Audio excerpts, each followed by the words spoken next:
for. Oh, here it comes. Oh, let's go. Someone finally picked up a high loss. Put a COD and a Thunderbolt on it, call it a day. All right, that's a DOD once more. Every day we're seeing something new. And this might actually not even be a COD Thunderbelt high loss. There's a chance it might actually just be full defense high loss. Just straight up. Straight up with how annoying he is. So with the way I'm seeing things, wait, is that a mid lane Esmeralda? It is. It is. Might even be a mid lane Ruby. I love this meta, bro. Midnight, what are you doing? Coach Midnight, here it is. Oh, and here it is I again. hate to say it, but Reptar, look, there's 3 solid targets for the Lunox again. Look at the HP pools on the Ruby, the Hylos, and the Esmeralda. Yeah, the Lunox looks, she was happy in the last one. She looks way happier this time around too. Sword and the shield all over again. Hey, but it almost worked out for the shield prior. So Yep. Maybe. High loss, Esme, Rome, mid, EXP, we shall see. Might even be a mid lane Ruby, as you mentioned, with the swaps. Any last thing that you want to say before we go to the boys? Nothing is beyond C9 right now. My mind is blown. I just want to see some good MLBB. And good MLBB, I hope we get. That's it for us here. Casters, guys, what's going on? What y'all thinking? Wow, I'm thinking we're gonna get some good MLBB. How about you? You like the high-lows pick? I like the high loss pick. I've been a fan of the horse. The horse. That's it. That's where. That's it. I've been watching a lot of White Horse recently. Okay, I thought you were gonna say yeah. All right. Well, I thought there was more to the horse, but you know what? Let's jump into the game here once again. It's a best of 3 spot for the semifinals for both these teams. Cloud9, after what happened in Game 1, they bring a very fun lineup, I'd say, with this, especially the fact that you have another debut hero pick with Xayah here on this Hylos pick. Oh, good early poke too. I mean, they're gonna have that, and of course too with Ashley here on this Ruby. A Ruby typically we don't see in the mid lane too often, but this is just that dynamic, you know, that C9 has brought to the table for MWI. The pressure here though. Okay, Careful. all right, she's fine. But I think one thing too, you have to respect this damage from this Julian. I mean, Killway's also running the Warcry emblem, and you know, Julian already does quite a bit of damage alone. You pack in some extra percentage. Again, the knockup. Oh, the damage coming from Synchro. They might actually be going for this. She has to flicker. Decides, nah, not yet. Nicolette on the Ling, though. Trying to go for the invades already. Already ahead of Kiyoi, actually. Just in the first minute, but Kiyoi will be able to just pick up level 4 as well. But yeah, man, like Leo said, now the Lunox gets a lot of value. Same goes for game number 1, right? The Esmeralda, the Ruby, and the Hylos. I guess now Xayah has a vengeance, so there's another way to actually turn the damage back around. In game 1, it was the Bulwark. Now it's the vengeance. Yeah, and look at this. I mean, even the placements that we see from VSG, the way that they also calculated things in the previous game, very impressive. Again, you know, for a lot of people, they might not know this, but they actually boot camped, I believe it was in Bali, like a week before the tournament. And it shows them, you know, that experience that they gained, however long that was for that week, whatever they managed to do is showing here in the tournament for MWI. And, you know, with the way that they're rotating, even with this lineup, I think, yeah, it's crucial. Oh, Jewel. That's the Chaos Bolt. You see the damage already earlier on. This is what I mentioned even in game 1. I was like, man, you know, she does a lot of damage early on. What more when she gets that first or second item even? They're going to keep them at bay here. They're really forcing them out of the turtle pit. C9 can't even get close just yet, but they still might rely on Xayah here with that high-low. She has the ultimate available. Everybody's still available on it. And now Xayah's going to be isolated all alone. Gailey pops in the Minnows Fury, smacks the hammer down, picks up first blood. And now it's Minion. Bravest Fighter, that's a stun as well. Used up Jewel, able to purify out of the stun. Gale again on this Minotaur. Just disengaging, but VSG are really just capitalizing on the fundamentals that Cloud9 want to play with. They always position to turtle, and now they get punished. They get punished for even walking up to the bushes near the river. Yeah, it's almost like, I don't know, hold on, Jewel, is she gonna be okay from this? I don't think so, man. Just a few more blades, one last shot should do it. She gets the shielding, but look at the tank in the jungle, the turrets, Kiyoi diving in, enhanced chain. That's the elephant to take Jewel down. It is, and they're trying to make a play here on the bottom side. Not gonna happen, but, you know, going back to it, it's like, you know, you wanna see how are you going to utilize the Hylos pick? You want to kind of, I would say almost better for this lineup to just drop that pathway down earlier, the Glorious Pathway, and let it, you know, you get that speed boost or that reduced movement speed that you can work with, plus that heal, even the Vengeance. So they're going to force Rian out of here. She actually decides to go for the Battle Member image in front of the Blazing Duet too. That's a fadeaway, jumps back towards the BMI. And Gale's right there to get the motivation roar. Well played. Good timing. Well played. Yeah, you're right. For VSG, able to make that move, and they're really good. This is what I was talking about earlier, man. The way that they rotate around the map and that they're there for those moments, those timings. VSG has that seemingly really good timing already. For Cloud9, it feels like they're still really trying to make this lineup that work. And now you already see VSG. Hold on. Good chain into the Chaos. Excited trying to run away with the Glorious Pathway. That's an Imafetta connecting on the two members, bringing them back under the turret. But Minion zoning Nicolette away with the Bravest Fighter. Kyoe on the purple buff Jewel trying to look for an opening here. Nicolette gonna be zoned again. Ashley, no, I'm offended. That's a Minions Fury connecting there, but the Tempest of Blades will be used up. Nicolette still isn't able to find the purple buff. It was Kyoe, and she finds a kill on top of it all. This is what's tough, man. You get to a point if you're C9 to be like, all right, things are falling apart in the early game for us, and now our resource, our most valuable resource, mind you, for Nicolette is going to be focused on, put the pressure there, and you lose bodies for it. It's too expensive. Nice. It's too much to handle because with this kind of lineup, and especially having a Ling there, I mean, we saw the win percentage in the draft. It's not too good. And 25%. 25%, another objective is going to get taken. So, and there's a reason. Oh no. Oh, hold on. Again, oh, the immobilization with the chain. The enhanced scythe, and then again, the roamer that's been killing. Where can they make a play for C9? Where can they find their own moment here? Because right now, that's what I was saying, you know, you just get to a point where you're so far behind, and it's tough to find your winning condition at this point. Even early on already, Brilliant's going to be used under the turret, forcing them back. So VSG is just trying to brute force themselves, even for these tier 1 turrets. And at this point, you kind of have to think, all right, for C9, what do we do? How do we get back in this game? Because obviously we have lost the early game. And at the same time, we have to protect this purple buff. And that's why you see VSG playing around that. You know, they see this wound and they continue pressing on it because that's all you have to do for VSG to delay it even further because eventually Cloud9 can farm up, but Xayah, Glorious Pathway with Vengeance used up. They're trying to bait out as many resources as possible. Synchro dealing a lot of damage already, and Ashley already used the I'm offended. Now Panda goes for a trade up top, but might be cut off. Minion has the Bravest Fighter. Doesn't decide to use it. Panda, good positioning back again after getting that turret. All right, 3,000-ish gold is not anything too crazy.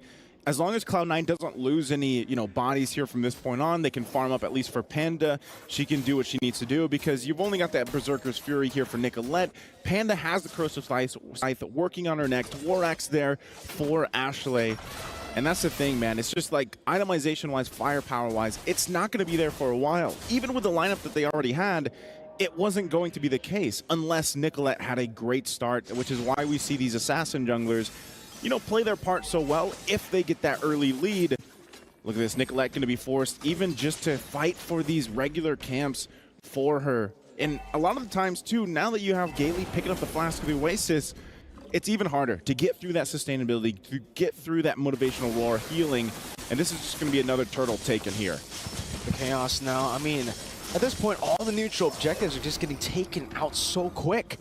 So fast. The Julian in itself, you know, you can clear really fast with the Enhanced Scythe. On top of that, you have Synchro. Enhanced Chain going to be used up onto Ashley there. Minions Fury again. Gailey finding 3. Even the Vengeance is not going to be enough. Now it's going to be Minion with a Bravest Fighter to the back line. Finding Panda with the last swing. And now it's Rian gunning Jewel down, running away real quick with the last skill one gets her. The act of thievery, stealing away the lives of Cloud9. I'll take that stack.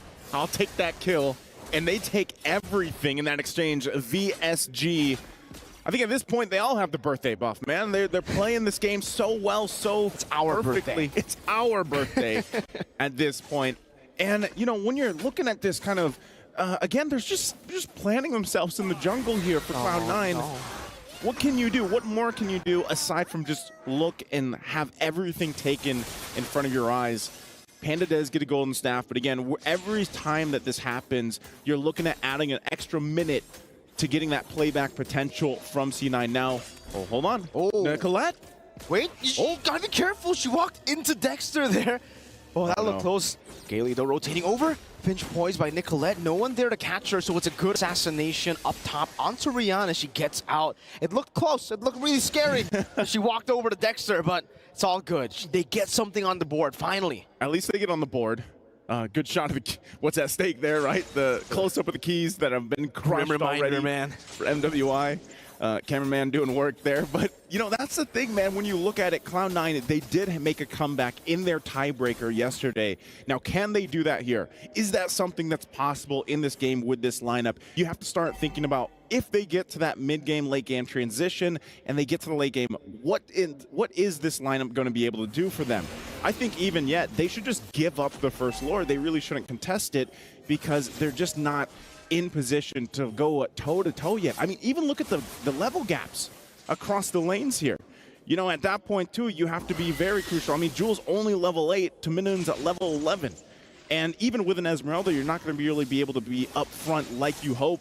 So it's up to VSG. They might even just try to bait this out, you know, force C9 to have some form of confidence to see if they can turn things around. But honestly, for C9, they need to buy as much time as possible. Wait for that moment. Nicolette? Another one going with the blazing duet. Now Rihanna able to get the solo this time around. Disaster for Cloud9. Minun, bravest fighter, glorious pathway placed down by Xayah just to disengage.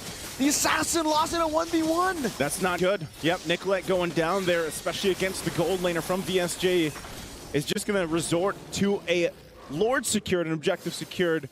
You know, again, she's really just trying to do what she can. That's you can't count out the fact that Nicolette at this point, especially because she hasn't had a purple buff in a while, she's not going to have the next one either. She's just trying to push the side lanes, trying to get something because otherwise they're forced to get nothing. And for VSG, they're going to continue to put the pressure here everywhere. I mean, again, Synchro getting that purple buff is going to make things much worse. She's already got multiple items that she needs to tear through the front line. I mean, what you can call it a front line from Cloud9 here. And as they get ready, Lord, it's down on the bottom side. They're going to keep Nicolette there, but VSG eyes set here on these other lanes, especially in the mid. Nicolette sent down there without a purple buff. You can see the rest of the members already going to the mid lane, picking up the tier 2. Kiyoi wants to challenge Nicolette into a 1v1. Enhanced chain going to be used up there. Nicolette deciding to just finch poise out away from that Lord. But VSG, they've always been really impressive with how they manipulate these waves.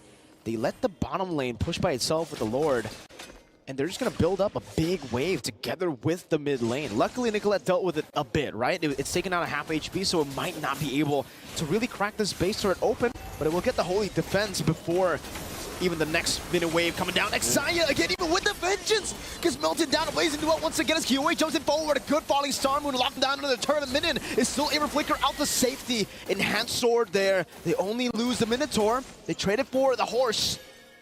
1 for 1. A cow for a horse. A cow for a horse. You know, good a trade. bull for a horse. A bull for a horse. Sorry, yeah, a bull for a horse. Good trade there. But, you know, you're seeing it, man. And I would say, like, even for this, okay, I'm offended, going to be used. Ashley? Brilliance. I'm offended. Synchro just says, oh, okay. I see you guys are here, right? But now still, they're actually going to still force C9 to fight for this purple buff. I don't think they're going to get it, though. They know the I'm offended's gone, and they're not going to get it. Nicolette even utilizing the retribution. So this is a very hungry, a very starved, very 25% win rate Ling. It's so tough to be in. I mean, even looking at the damage dealt, guys, you can already see how much of a disparity there is here in terms of fighting potential for Cloud9. Best thing they can do is stall things out as long as they can. We're talking nearly 5+ minutes at this point to get the items that they need. Once they get to that point, then they can hope they can pull a defense off. I think one of the biggest problems, though, is, you know, when you're in the defense mode in your base, what's your clear speed look like? It's not that great. No. You don't have that traditional mage in the mid lane to help clear things out, especially with your marksman.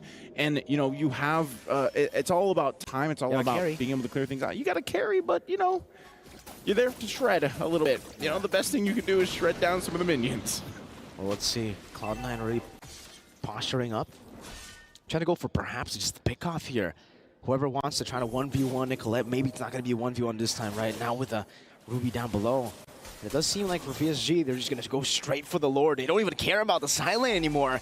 They know it's just a tier 1 there. Yeah, Synchro. they trade it. They already used the Chaos. Minute jumps in with the Bravest Fighter. They're going to be able to rush it down. Kiyoe fighting. Nicolette still jumping in. Minus Fury connecting on the 2. Panda knocked up and obliterated again by Rian with the Blazing Duet. 2 for 0. An enhanced Lord. 13 minutes in. It's looking blink. Oh. Yeah, it's grim here at this point. The STC replay, you saw they were off timing on this.